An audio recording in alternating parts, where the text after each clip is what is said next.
everything going on, everything happening,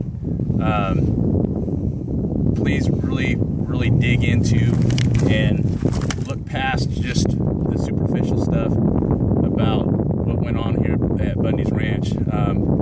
Look at how our rights have been chipped away. Look at how they've been constantly just taken away, little bit at a time, in name of safety, in name of conservation, in name of this, in name of that, and it gets everybody to think, I need you.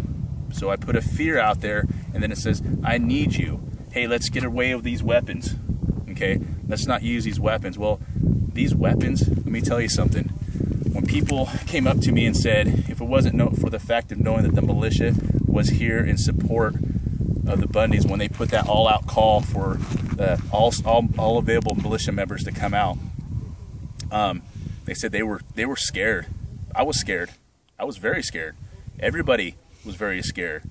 Nobody wants this. But also, guess what? We don't want to live in the United States as a socialist government. We don't want to live under tyranny. And so many of us that came here, it was for that fact that, you know what, we're not going to do it. I didn't find out about this until Thursday last week.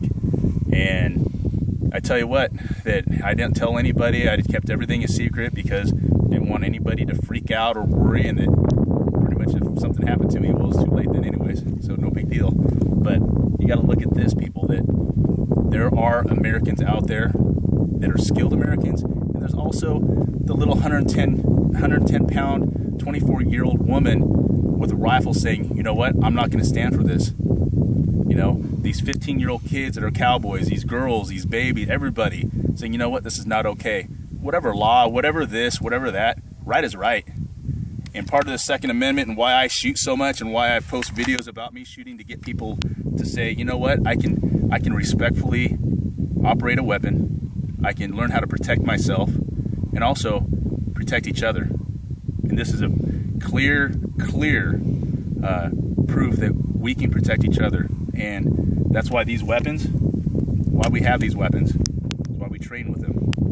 And that's why I volunteer my time to train people. And all you guys know, and I'm not going to say who I train, who comes to me secretly and says, hey, will you teach me how to do it? The reason why I do it is because in order to be free, it's not out of gun registration. You're not free. I don't have to explain myself to anybody why I want a weapon, why I want 30-round magazine, double stacking them with another 180 rounds, full combat load. Okay.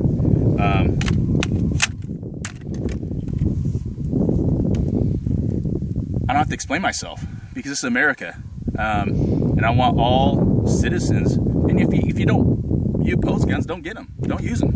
That's fine, but there's nothing to be scared of. We can talk about all the statistics. I know Ed Spinney, you're going to give me some statistics, something tell me that, hey, without the guns or this or that or whatever, I really don't care. Obviously it shows I don't care.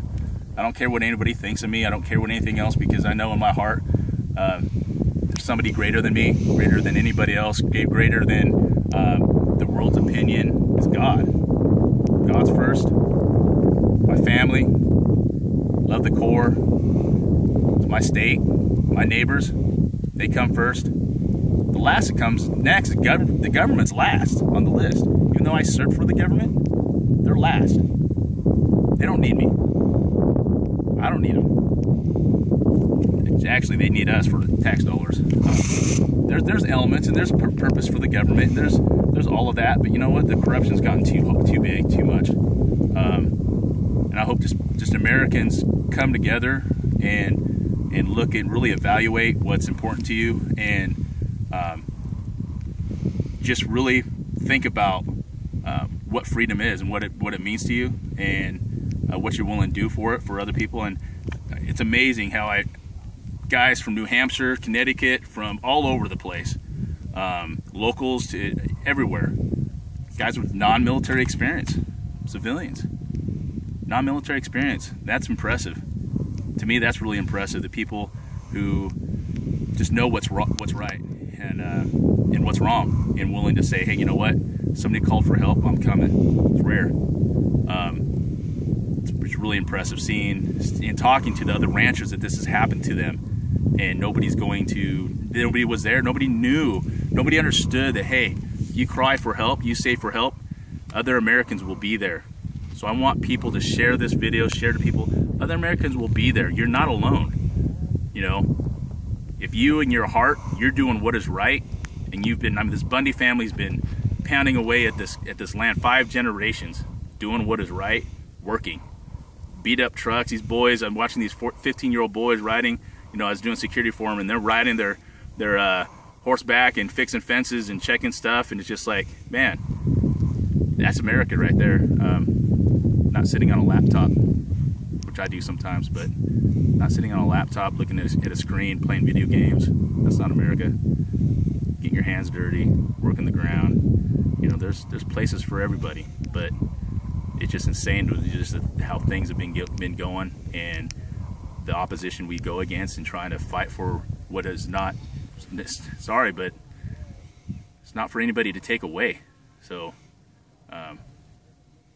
yeah, I'm gonna go and end this video. Just I want to say a few things like that, and just really there's a lot of I'll tell you, for the Bundys to actually have the courage to fight for how long they fought, and finally say, you know what, this ain't happening no more, not gonna happen, and to say, hey, I want all militia members, I need all militia members. And I tell you what, gentlemen and ladies,